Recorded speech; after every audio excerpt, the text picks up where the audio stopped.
So it's really interesting to me how memes can sort of resurrect things that were in the culture before and have a new significance in the present day. There was one thing that came up in particular recently. My friend posted a meme like Steve Irwin, the crocodile hunter. Back when I was growing up, I hated all forms of reality television. I found it to be a very low form of entertainment, an exploitative way for studio networks not to have to actually create original content or write things. I lumped the crocodile hunter in with all the other reality TV shows that were happening all the time because I was like 8 to 11 years old. And then I was more rationally backed up because of the way that South Park or some comedians would make fun of Steve Irwin at the time, saying the content was basically him just approaching dangerous animals, but preface it by saying how dangerous the animal will be. A lot of reality TV to me feels like just a modern day equivalent of the Colosseum, and that kind of makes me sick. I didn't really see the Crocodile Hunter as a nature documentary that had a lot of interesting or educational content beyond, these animals are dangerous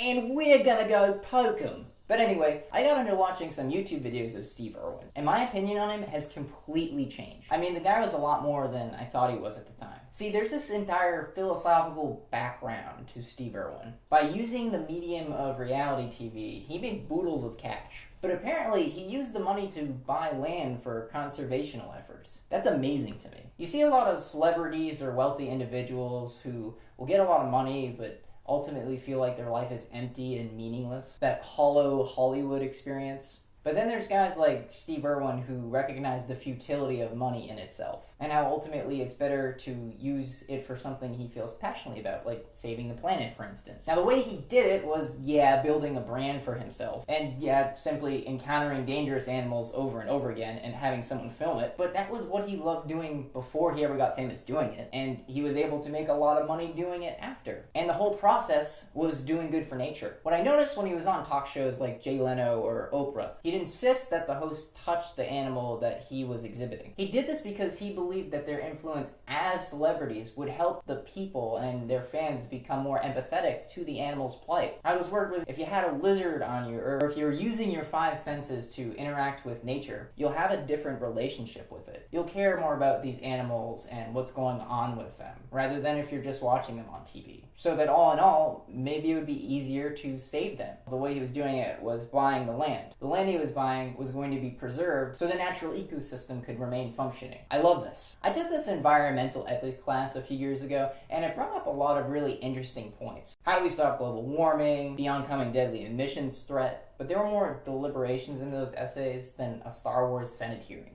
People like Steve Irwin have a concrete activist approach to doing good in the world. See, with all the debating that's going on today, non-believers could potentially filibuster any of the points that environmentalists have, to the point where it might be too late. Some sources claim that runaway climate change is going to be irreversible after about 2030, if in the next 2 or 3 years we don't take major steps to prevent it. I've linked the article backing this below. You don't need to believe in humanity's role in climate change to be better to the world around you. Hell, Steve Irwin built a lucrative career around it. I'm so impressed with the life this man has led. And it's like, he died doing what he loved. His legacy and all the good he did in the world was irrefutable. Some people spend their whole lives looking for what this guy had. There are a lot of serious issues facing our planet today, and environmental ethics does hope to address them. But Steve Irwin had a mission. His life was activism. His existence was activism.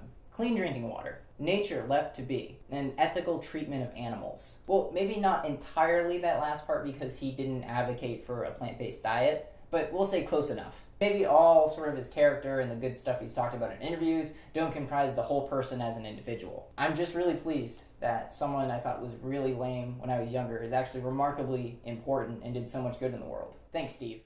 Thank you so much for tuning in. If you enjoyed the video, please subscribe to my channel for more of my antics. And if you want to take our relationship to the next level, please go to my website in the description below and check out my books, one of which you can get for free by signing up for my mailing list. This is Ryan Starbloke, and I implore you to have a good day.